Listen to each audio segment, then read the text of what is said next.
Je vous lis les 2 derniers messages qui viennent d'arriver sur Direct Studio. Ils sont là, hein, vous pouvez venir les voir. J'ai Florian qui me dit le 26 mai, pour nous, supporters marseillais, c'est une date que l'on se souhaite tous les ans. On se souhaite une bonne fête, un bon anniversaire. C'est une fierté d'être les premiers. Et puis Bruno qui le dit célébration de la corruption, belle journée en effet. Voilà. Le décor est planté. Est-ce que le décor est planté, les gars? Non, mais quand on vous pose la question que vous reste-t-il de ce 26 mai 93, il faut se remettre pour les plus jeunes dans le contexte de l'époque. À l'époque, l'OM domine le foot français et club ultra populaire évidemment. Il n'y a pas le PSG puissant de maintenant. Il est là le PSG. Il naît le PSG de Canal quelques mois. Et quand l'OM gagne la Ligue des Champions, à l'époque, la France est dans la rue. C'est la grande victoire du foot français avant 98. Je me souviens très bien, 26 mai 93, moi j'avais 13 ans, je vivais dans une région où il n'y avait pas de grand club à côté et tout le monde était dans la fièvre marseillaise, même une semaine avant. Hein. Pendant une semaine, on parlait que de ça. C'était un grand moment du football français. Moi j'ai pleuré quand Marseille quand Basile marque le but et que Marseille soulève la coupe. C'était un énorme moment d'émotion. Après, tu l'as dit, après 76, bon, il y avait Bastia 78, mais 76, ça fait quand même un moment. Il y avait 91 en fait. D'abord, il y a la finale de 91, on avait pleuré pour d'autres raisons. Et celle-là, en fait, venait venger un peu Barry. Et je dis ça, je dis on au sens où vraiment la 99% enfin, je crois, évidemment, c'est pas un sondage objectif. Sans doute peut-être pas à Paris quand même. Mais encore, je veux te dire, et encore. Moi, j'étais en région parisienne. Et encore. Il y avait quand même. Moi, je me rappelle, j'étais tout petit, j'avais 10 ans. Mais même à l'époque. Je me rappelle très bien du bruit dans la cité ou dans la résidence où j'étais. Je me rappelle très bien d'avoir été marqué par le bruit à l'extérieur. Il faisait beau, donc les fenêtres étaient ouvertes. Je me rappelle du bruit à l'extérieur. Et même comme si c'était la France. Le PSG à l'époque pesait pas très lourd à côté de l'OM. Donc c'était pas. Même les Parisiens, les supporters parisiens, au pire, ils envoyaient une espèce d'indifférence polie, mais ça allait pas très loin en fait dans l'animosité. Je parle moi de mes souvenirs de l'époque et quand on retrouve les archives de l'époque, je plonge un peu dans les archives, il n'y a pas une animosité qu'il pourrait y avoir maintenant. C'était vraiment un truc du football français. Donc ça c'est important de le dire pour pouvoir parler ensuite de la suite. Romain, t'avais quel âge toi? Ouais, j'étais très petit, mais c'est vraiment ce que dit Thibaut, c'est-à-dire que la finale de Barry, donc en 91, l'OM qui est ultra favori perd la finale avec une équipe quasiment meilleure sur le papier que l'équipe de 93. C'est la fameuse, ce que tout le monde dit à chaque fois, puisque Moser, Waddle et Papin y étaient et pas en 93. Et vraiment, moi je me souviens des larmes de ma maîtresse après Barry, et je comprenais pas. Et par contre, après 93, c'est pas une légende, c'est-à-dire qu'il y a vraiment une semaine où dans la ville, alors j'étais très petit, mais il pouvait se passer n'importe quoi. Il pouvait avoir un accident devant tes yeux. Les gens remplissaient le constat avec le sourire. Enfin, il pouvait se passer n'importe quoi. Tout allait bien. Et d'ailleurs, j'étais très surpris après, quand je suis devenu journaliste, que je me suis replongé dans cette période-là et j'ai vu qu'en fait, l'affaire OMVA avait démarré même avant. Parce que moi, j'ai vraiment le souvenir d'un Marseille. Alors, encore une fois, j'étais très petit, mais d'une semaine d'euphorie, en fait, et d'une semaine où cette histoire-là n'existait pas. Et voilà, c'est arrivé après brutalement. Évidemment, c'est aussi le match qui suit la rencontre au MVA. On va en reparler dans quelques instants. On va même vous faire écouter un reportage assez dingue qu'on a retrouvé sur YouTube. Et puis, après quelques semaines, il y a des premiers témoignages qui ont commencé à arriver venant des adversaires de l'OM, CSKA Moscou. Le match, le VRM a lieu le 21 mai. Les premières affaires, les premiers échos sortent dans la presse dans l'équipe du 25, donc la veille du match. Mais c'est encore un tout petit, c'est 5 lignes dedans. On dit qu'il y a un joueur aurait été contacté par les Marseillais. Et après, tu as 10 pages sur l'OM. Et petit à petit, la petite musique grandit. Et en fait, il y a une espèce de sourdine qui a été mise pour ce match-là. Et donc, juste après ce match-là, commence à avoir les premiers témoignages. C'est certainement la semaine la plus importante de l'histoire de l'Olympique de Marseille. Cette semaine 93. Commence le 21, le match VA, et le 26, la victoire en Coupe d'Europe. Parce qu'à ce moment-là, l'OM arrive au sommet de ce qu'avait toujours voulu Tapi. Et en 2 semaines après, quasiment tout s'effondre. C'est un sommet aussi stratosphérique. Je le rappelais.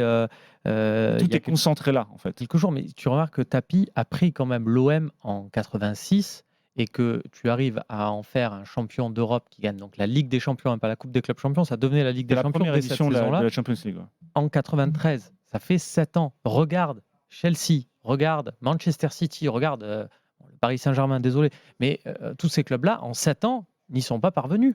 Donc il fait 2 finales et une demi-finale. C'est dire voilà à quel point. Et c'est surtout qu'en fait, c'est la concrétisation 93 de 89 où tu apprends, sans parler, attention, d'arbitrage et tout, tu apprends après, parce que tu devais gagner au match aller plus que les 2-1 du festival Francescoli. Sur l'affaire OM 93, il faut la prendre dans sa totalité, si on veut comprendre vraiment. Après, je comprends que ce soit... tout soit pas audible maintenant. Dans les célébrations, il faut respecter la joie, respecter les célébrations. Très bien, ça je comprends. Mais si on veut comprendre les émissions, on essaie de comprendre. Si on veut comprendre cet événement-là, il faut prendre dans sa totalité. Et c'est cette espèce de malédiction qui tombe sur les clubs français en Coupe d'Europe. T'en gagnes une, mais finalement tu peux pas capitaliser dessus parce que derrière tu es suspendu en Coupe d'Europe. C'est la seule fois dans l'histoire de la Coupe d'Europe où le tenant du titre est sorti pour des raisons disciplinaires administratives. Il ne peut pas défendre son titre. Il ne va pas jouer l'Intercontinental. C'est Milan qui va le jouer. Et ensuite, il ne sera pas démis de son titre, mais démis de son titre de Ligue 1, de cette même saison-là. Donc la même saison, tu as ça. Et si on veut comprendre peut-être aussi la loose européenne des clubs français, il faut comprendre ce moment très compliqué où tu as tout c'est un espèce de nœud où il y a tout. Où il y a à la fois le meilleur de ce que tu peux avoir et le pire de ce qu'il peut avoir dans le football.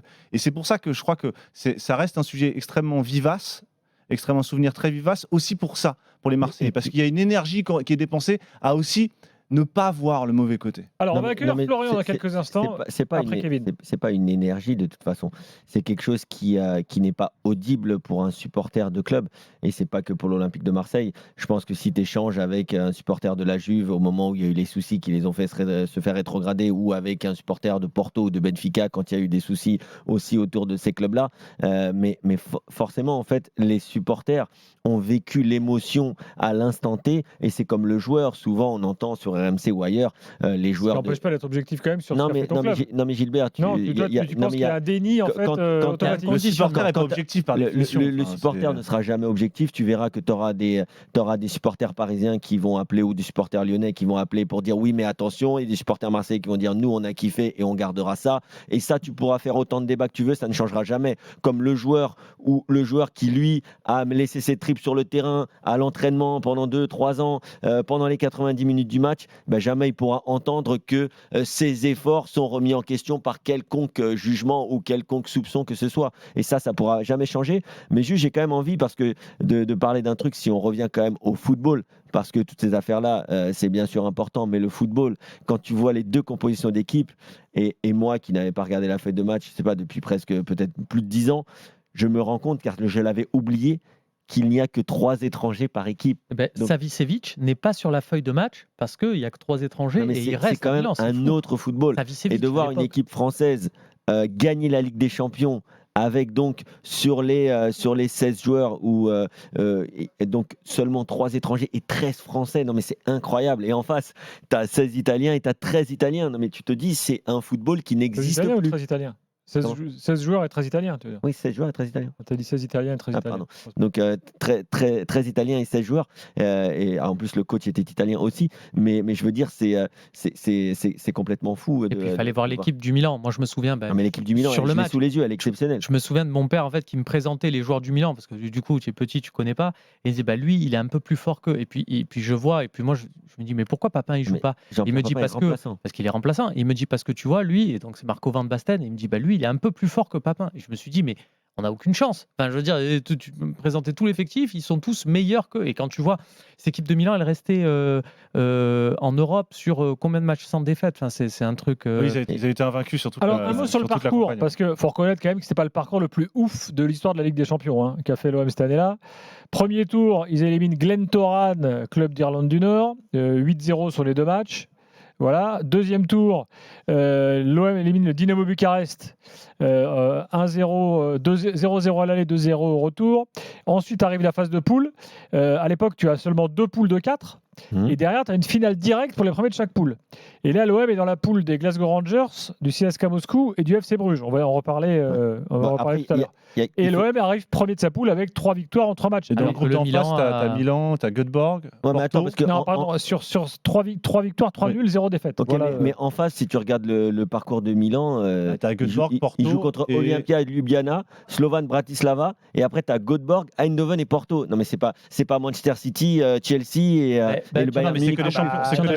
C'est que des champions. En Angleterre, c'était Leeds. Leeds, souvent on qui parle perd du parcours de l'OM, mais il faut regarder aussi le parcours de Milan. Et qui tombe. Leeds qui est éliminé par Milan. Et Barcelone aussi tombe pareil sur un tour préliminaire. Je crois que Barcelone tombe rapidement. C'est pour ça. Et Leeds est éliminé par le Glasgow Rangers. Exactement. Voilà, et puis donc arrive la finale évidemment derrière.